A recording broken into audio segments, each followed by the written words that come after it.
ஒரு கோர்ஸை வந்து சூஸ் பண்றதுக்கு முன்னாடி அவங்க துறையை பத்தி டிசைட் பண்ணிக்கணும் அப்படின்னு. இப்ப பயோடெக்னாலஜி அப்படிங்கும்போது அது ரிசர்ச் ஓரியன்டட் கோர்ஸா இருக்கு அப்படின்னா, இப்ப கன்வென்ஷனல் கோர்சஸ்னு நீங்க சொல்லக்கூடிய அந்த ஈஸி ட்ரிப்ளி இந்த மாதிரியான ட்ரெடிஷனல் கோர்சஸ்க்கு எப்பயுமே அழிவு கிடையாது அப்படிங்கிற மாதிரி இருக்கு. ஆனா அந்த ஸ்டூடெண்ட்ஸும் ஐடி அப்படின்னு போறாங்க.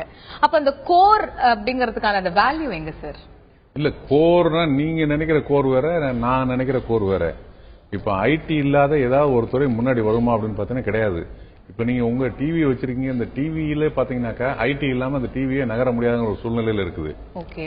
அதனால எந்த துறை எடுத்தீங்கன்னாலும் இன்னைக்கு வந்து தொழில் வளர்ச்சியில வீழ்ச்சி நடந்ததுக்கு காரணமே ஐடி இன்மை தான், ஐடி இல்லாமை தான். அந்த ஐடி இல்லாதனாலதான் வந்து அங்க இருக்கிற வேலை செய்யற தொழிலாளிகளுக்கு வந்து ஐடி பத்தி தெரியாது. அதனால வந்து புது எக்யூப்மெண்ட் கொண்டாந்து அவங்க வந்து அந்த ஓனர் வந்து கொண்டாந்து வைக்க முடியல. அதனால அந்த கம்பெனி கீழே விழுது, அவங்களால மறுபடியும் எந்திரிக்க முடியல. இதுக்கு பேர் தான் ஆங்கிலத்தில் ரிசெஷன் அப்படின்னு சொல்லுவாங்க. அந்த மாதிரி ரிசெஷன் இப்ப நடந்துட்டு இருக்குது. இந்த ரிசெஷன்ல இருந்து அவங்க தப்பிச்சு வரணும்னாக்கா ஐடி தான் முக்கியம். அவங்க என்ன நினைக்கிறாங்க, இல்ல அவங்க என்ன நினைக்கிறாங்கன்னா ஐடின்னு என்னமோ இன்னும் கொஞ்ச நாளைக்கு தான் இருக்கு, அதுக்கப்புறம் ஐடி செத்து போயிடும் அப்படின்னு நினைக்கிறாங்க. அதெல்லாம் ஒண்ணும் கிடையாது. நம்ம சாகிறதுல நம்ம சத்தா கூட அந்த ஐடி சாகவே சாகாது. ஐடி இல்லாம வண்டி ஓடாது. எதுவா இருந்தாலும் ஐடி.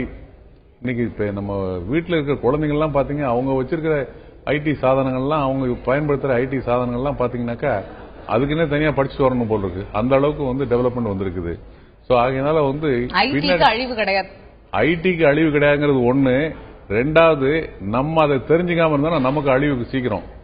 நம்மளும் அதுக்கேற்ற மாதிரி அப்டேட்டடா இருக்கணும், அவுடேட்டடா இருக்கக்கூடாது அப்படிங்கிற ஒரு கருத்தை பார்க்க வேண்டியதா இருக்கு.